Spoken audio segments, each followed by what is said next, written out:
Fala galera, eu sou o Beto Vanieri e sejam muito bem-vindos a mais um podcast Metaverso. Pessoal, essa semana nós vamos receber mais uma vez o Roberto Barros. Ele esteve aqui algumas semanas atrás, falou pra gente sobre geopolítica, falou sobre o Tratado de Paz entre Palestina e Israel e ele tocou num ponto muito legal que foram as chamadas terras raras. Falou brevemente sobre isso, de toda a situação geopolítica envolvendo elas e vocês gostaram bastante, quiseram mais. E eu chamei hoje ele aqui para explicar, para fazer um programa inteiro falando só sobre esse assunto. Tudo bem, Roberto? Tudo bem, Beto. É um prazer estar novamente aqui. Sempre que precisar, me chame, tá? Vamos lá. Explica pra gente o que são essas terras raras que tanto se fala hoje em dia. Bem, todos os elementos que nós temos na natureza, na Terra, eles estão numa tabela chamada tabela periódica. Dessa tabela, 17 elementos são as chamadas terras raras, que têm propriedades magnéticas, luminosas, tem uma série de propriedades que são extremamente valiosas hoje em dia. Sim. Quais que são os principais elementos que estão presentes nela, você sabe? Então, tenho até que ler aqui, porque são nomes muito esquisitos. 17, né? Esses 17. nomes de química são meio estranhos. Lantânio, cério, praseodímio, neodímio, promécio, samário, európio e assim vai. Tá? Mas esses 5 estão entre os que mais são utilizados. Legal. E por que esse tipo de material é chamado terras raras? Então, o nome vem do século XIX. Tá? Na verdade, elas não são tão raras. Elas têm bastante na natureza. O problema é que elas são achadas, geralmente, com uma quantidade muito pequena, tá? Ou muitas vezes misturadas. Por isso que acabou dando-se o nome de terras raras. Sim. Tá? Então, basicamente, é isso. A gente já explora elas tem quanto tempo, mais ou menos? Você sabe? Desde o século XIX já se tinha, mas pouquíssima gente sabe disso. No Brasil, nos anos 60, nós tivemos um professor estrangeiro que veio morar aqui e ele já pesquisou, trabalhou muito as terras raras, fez propostas para o governo militar de então, mas ninguém deu muita importância. Esse professor já faleceu, etc. E nós tínhamos lá atrás um domínio sobre as terras raras maior do que o resto do mundo. Um conhecimento que os outros não tinham. E nós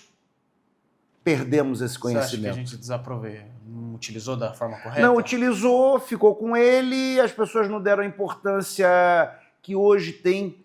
Hoje, gente, toda a geopolítica, todos os acordos mundiais, a gente vai explicar, as terras raras estão ali no Sim. topo. No topo. E por que começou essa importância tão grande às terras raras? Vamos entender uma coisa para a gente falar, né, para não perder o encadeamento, para entender a importância. Primeiro de tudo, aonde que estão as terras raras? Número 1, longe, China. China. Então a China deve ter hoje, por volta de, e aí tem estudos que dizem um pouco mais, um pouco menos, mais de 40% de todas as reservas. Eu não estou falando da produção, eu estou falando das reservas. Tá. Em segundo lugar, estamos nós ali, Brasil, Vietnã, tá? E assim os outros vão muito menos. Então o Brasil está ali com um pouco menos que 1/5 das reservas do mundo. 1/5 das reservas do mundo. Mas o detalhe é o seguinte: a extração propriamente dita, ela é feita como muitos minerais. Você quebra as rochas, você separa, você faz tratamentos químicos, você tem um monte de formas de extrair. Muitas vezes esses materiais vêm juntos, tá? Mas o mais importante, tá? E aí que foi um erro que nós vamos chegar lá, quem faz o produto final? Sim. Né? É aquela coisa, o Brasil extrai o minério de ferro, mas a China é o maior produtor de aço. Sim. A China é o maior produtor do minério, em torno de 40%, mas de 80% a 90% de Sim. toda a produção do produto acabado das terras raras são feitas na China. Quantos por cento? 80% a 90%. Quase tudo que é produzido de terras No raras mundo é da China. porque os Estados Unidos e a Europa, como é uma produção que polui, que tem rejeitos muito danosos à natureza, não, vamos exportar para a China. O grande problema que aí a gente começa, né, é que hoje esses materiais são imprescindíveis para um monte de coisas que nós usamos no dia a dia. Onde que a gente encontra terras raras no nosso dia a dia? Tudo que a gente... Pare na sua casa agora e olhe para o lado, tá? De cara, seu celular. As pessoas provavelmente estão nos vendo aqui com um aparelho de terras raras. Televisores, notebooks, carros elétricos, painéis solares, turbinas eólicas, baterias, lâmpadas e toda a indústria bélica, Sim. tá? Ela precisa das terras raras. Ela precisa das terras raras. Onde que elas são aplicadas na indústria bélica? Elas são feitas para ímãs superpotentes, lasers, catalisadores, chips, sensores, para um monte de coisas das mais modernas possíveis, que hoje, sem as terras raras, elas ou são completamente obsoletas ou elas não funcionam.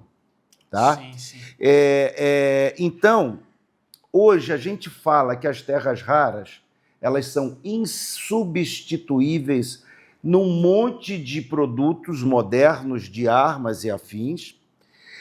Elas conseguem miniaturizar processos, ou seja, eu consigo, com as terras raras, fazer produtos muito menores, o que tem toda a vantagem, não precisamos explicar. Sim. E ela tem uma outra característica muito importante, que é a chamada resiliência térmica. Ou seja, ela suporta muito mais calor. E tudo que você fala de transmissão de energia, tudo que você fala de mísseis correndo com atrito no ar, um motor, tudo você gera calor. Então, elas têm uma resiliência térmica muito interessante. Por que os Estados Unidos dependem tanto dela, tanto nos setores convencionais, tanto na área militar, como você falou? Então, porque em todos esses produtos Sim. que nós citamos, elas são imprescindíveis hoje, tá? E o problema é o seguinte, na área militar, tá? Na área militar, ela é usada, todos os radares, todos os lasers, todas as miras, todos os aviões, os drones, enfim. Hoje, a guerra moderna, ela exige muito, né? Provado pela guerra da Ucrânia, basicamente, mísseis e drones têm sido o forte dessa guerra da Ucrânia. Sim. Tá? Então, por exemplo, hoje, vamos pegar alguns exemplos. O F-35, que é aquele hiperavião americano. Sim. Ele precisa, para ser feito, de 400 quilos de terras raras. Vocês imaginem, tá? Isso é um ponto muito importante. Vocês imaginem que nós estamos, como nós já falamos aqui, partindo para uma nova corrida armamentista, como Sim. nunca se viu desde os anos 60. E os Estados Unidos hoje precisa da China para produzir os aviões dele. Ele precisa, por exemplo, todo mundo está escutando dos mísseis Tomahawk, que o Trump queria mandar para a Ucrânia, e se mandar, o Putin disse que começou a Terceira Guerra Mundial, etc, etc. Todas as guias do Tomahawk precisam de terras raras. Sim. Os submarinos e os destroyers americanos, que são parte importantíssima do jogo da guerra, eles vão, em cada um, toneladas de terras raras. E achar toneladas de terras raras é muito difícil? É muito difícil. Todos os drones, ou UVAs, que a gente fala, eles... E hoje, para se ter um exemplo, fala-se que a Rússia produz de 500 a 1.000 drones por dia. Por dia. 500 a 1.000 drones por dia. Todos os drone drones... custa milhões. Não, existem drones muito mais baratos. Tá. Hoje, um F-35 custa 80 milhões de dólares. Você tem drones, por exemplo, que são produzidos por 10 mil dólares. Sim. Os mais fantásticos vão ser... O que dá para fazer com um drone desses? O drone é toda a estratégia de ataque. Sim. Hoje é com drones, né? Enfim, mas assim, Beto, tem muita coisa que a gente pode vamos falar. Falando disso. Vamos por um breve intervalo agora. Tá bom, Você porque explica pra gente depois sobre como que tá aqui no Brasil, sobre os métodos. Porque esse assunto é muito mais longo. Vamos continuar falando.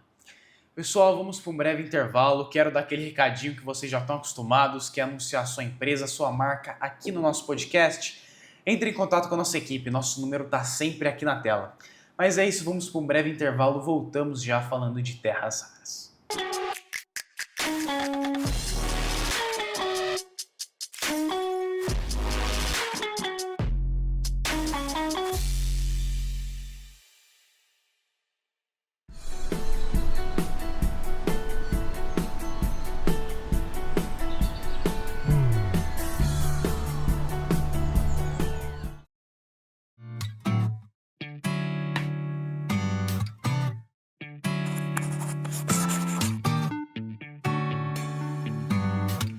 Hospital Veterinário Dog Saúde, ambiente acolhedor, onde seu animalzinho se sente em casa. Na recepção, é possível fazer novos amigos. Além do espaço para o atendimento dos cães, conta ainda com o espaço dedicado para o atendimento dos gatinhos, o Cat Saúde. Atendimento com muito carinho, com veterinários de plantão 24 horas por dia. E ainda, uma equipe de especialistas. Com uma estrutura completa e modernos equipamentos para exames, o seu animalzinho é diagnosticado no local e muito rapidamente. E ainda, conta com estacionamento coberto para o conforto e praticidade dos nossos clientes. Hospital Veterinário Dog Saúde, um lugar pensado para você e seu pet. Aqui, o seu animal faz parte da nossa família. Rua Rangel Pestana, 1178, Centro.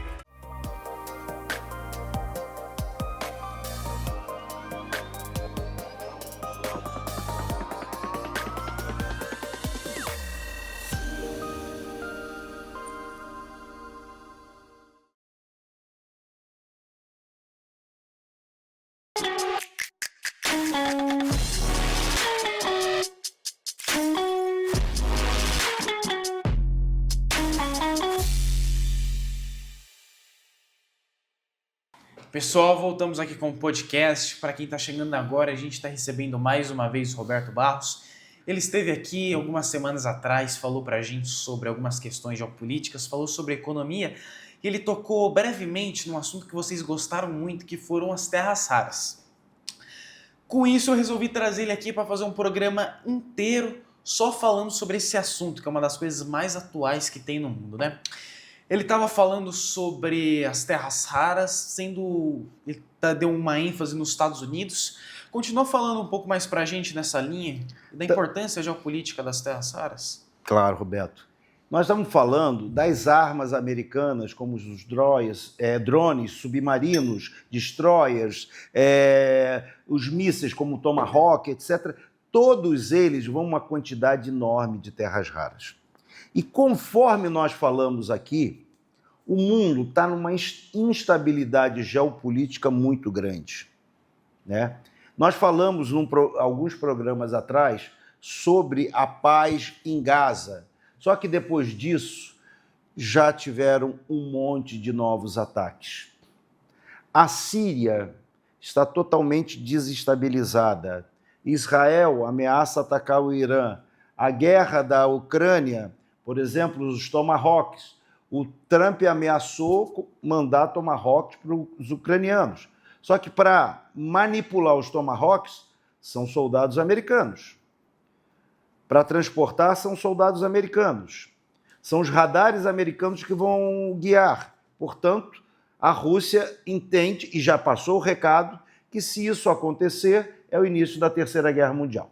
Portanto, em todo esse ambiente, nós estamos vendo uma corrida armamentista como nós não vimos, e dissemos isso no primeiro bloco, desde os anos 60. Tá? Então, o que acontece?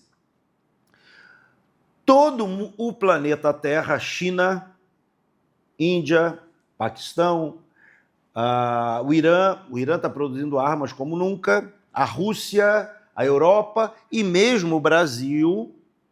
Parece que estamos começando a acordar, mas eu tenho, assim, um pouco de receio para falar. Todo mundo está produzindo muito mais armas. E neste momento, em que o mundo se encontra nessa instabilidade, estão produzindo mais armas extremamente modernas. O Trump resolve, nós falamos isso aqui desde o início do ano, resolve colocar tarifas na China. Inicialmente tanto, depois foi para 100, chegou a 140. Tá? E o que aconteceu? A China foi colocando as tarifas e dizendo, tá bom, eu não te dou terras raras. Este foi suficiente para o Trump empurrar por 3 meses as tarifas com a China. E aí ele começou a colocar tarifas no mundo todo, inclusive no Brasil, nós já falamos isso aqui, hoje são 50% de vários produtos brasileiros para os Estados Unidos. Ele pegou e foi e colocou de novo as tarifas para a China. A China foi sem problema algum. Para exportar terras raras para os Estados Unidos, nós vamos precisar de uma série de situações, ou seja, impedindo que as empresas chinesas exportassem as terras raras para os Estados Unidos. Agora, há bem pouco tempo, a China proibiu de vez a exportação pelas empresas governamentais para as empresas de arma americanas. Deixou algumas coisas em aberto. Bom, não por isso, agora, há poucos dias atrás, o Trump se reuniu na Coreia do Sul com o Xi Jinping e falou, não, vamos fazer o seguinte, vamos prorrogar o acordo por 1 ano, tá? Mas você volta a comprar minha soja, que, porra, os produtores brasileiros estavam soltando fogos, porque a China veio comprar boa parte da soja que comprava dos Estados Unidos do Brasil, mas me venda de novo as terras raras. Sim. E a China abriu. Se acertaram. Se acertaram por 1 ano. Mas vamos entender a geopolítica. Nós já falamos aqui, né, de um livro de um Alistair Graham, que ele fala, será que a China e os Estados Unidos vão evitar a armadilha de Tucídides? Tucídides foi o general que narrou a Guerra do Peloponeso entre Atenas e Esparta. Tá? E neste livro ele fala que de 16 vezes na história da humanidade, quando existia uma nação grande e outra nação surgiu, pouco a pouco, eles foram à guerra, que é o caso dos Estados Unidos e a China como nação emergindo numa velocidade poucas vezes vista. E o Graham fala que de 16 vezes, em 14, essas potências foram à guerra. Uma das situações que foi evitado foi um acordo famosíssimo entre Portugal e Espanha. De que ano você se lembra o acordo de Tordesilhas, Beto? 1494. Exatamente. Onde Portugal e Espanha dividiram o Novo Mundo. Inicialmente, a Espanha queria 100 léguas a oeste das ilhas de Cabo Verde, ia pegar no meio do Oceano Atlântico. Portugal, mesmo oficialmente não tendo descoberto o Brasil, disse não, tem que ser 370 léguas, que ia de Belém do Pará até Laguna. Muita gente diz que hoje não era Laguna, era o sul de São Paulo, mas tudo bem. Esse acordo evitou que essas duas potências fossem à guerra. E o ponto é esse. Todos os analistas americanos, todos, acreditam que mais alguns anos eles vão ter que bater de frente. Então, uma guerra, provavelmente. Sim. E a China está se preparando há muito tempo. E os Estados Unidos, ele mandou parte dos mísseis para a Ucrânia, parte para Israel, parte para ali e para lá. E, recentemente, o próprio Trump disse, Sim. porra, eu não posso mandar porque eu tenho que me defender. Claro. Só que ele precisa começar a produzir muita coisa. E para produzir, ele precisa das terras raras. Então, você imagina a situação Eles estão um pouco dependentes geopolítica... da China. E me perdoe, uma estupidez histórica, né, de eu dar para aquele que eu vislumbro como meu futuro inimigo a dependência de um produto fundamental para eu fazer minhas armas para me defender dele. Sim. É a mesma coisa, o Brasil, ele vai voltar a comprar um pouco de soja americana, etc. Mas a China, por outro lado, nunca vai dar a dependência alimentar do seu povo, tá, para os americanos mais. Então, o Brasil pode se aproveitar muito disso. Sim. Tá? Então, essa é a geopolítica mundial. No Brasil, como é que está a distribuição de terras raras? Onde que a gente encontra elas? Então, o Brasil tem muita coisa em Minas, na região de Araxá. Tá? Inclusive, aproveitando, a minha empresa tem uma dessas minas para vender em Araxá. Se alguém quiser... pode entrar, eu vou pedir até para a produção colocar meu telefone aqui. Araxá, algumas coisas no Nordeste e algumas coisas na Amazônia. Tá. Mas nós só exploramos o minério. Como que a gente poderia se beneficiar dessa exploração? Então, nós teríamos que ter a tecnologia... Que a gente não tem. Que não temos, que quem tem hoje, basicamente, é a China... em grande escala. Não dá para eles transferirem a tecnologia para a gente? Por que eles fariam isso? Esse é o problema. Esse é o problema da geopolítica. Por que eu vou te dar de graça? Mas nós podemos colocar dinheiro em pesquisa, nós já tivemos um pouco essa tecnologia e nada impede que a gente não desenvolva. Sim. Mas nós temos que começar a explorar essas terras raras. Ficar exportando in natura é desperdício. E temos hoje uma grande empresa explorando in natura, tá? Só que com um detalhe, é uma empresa americana. Só explorando que aqui no Brasil. No Brasil, que não é problema algum, né? Nós temos aqui em Jundiaí inúmeras empresas estrangeiras. Sim. Só que o problema é essa empresa só retira o minério e manda para a China. Entenderam? Nós precisamos urgentemente, o governo brasileiro precisa acordar, aliás, precisa acordar para muita coisa, não pouca, tá? Acordar e ver que isso é estratégico, não só pelo valor que ela vai representar na balança comercial, mas da relação. Ver que os Estados Unidos está cedendo abertamente. É uma grande vantagem para a gente. Exatamente. A gente tem, que nem você falou, aproximadamente 25% de tudo. 20% dela. Do mundo.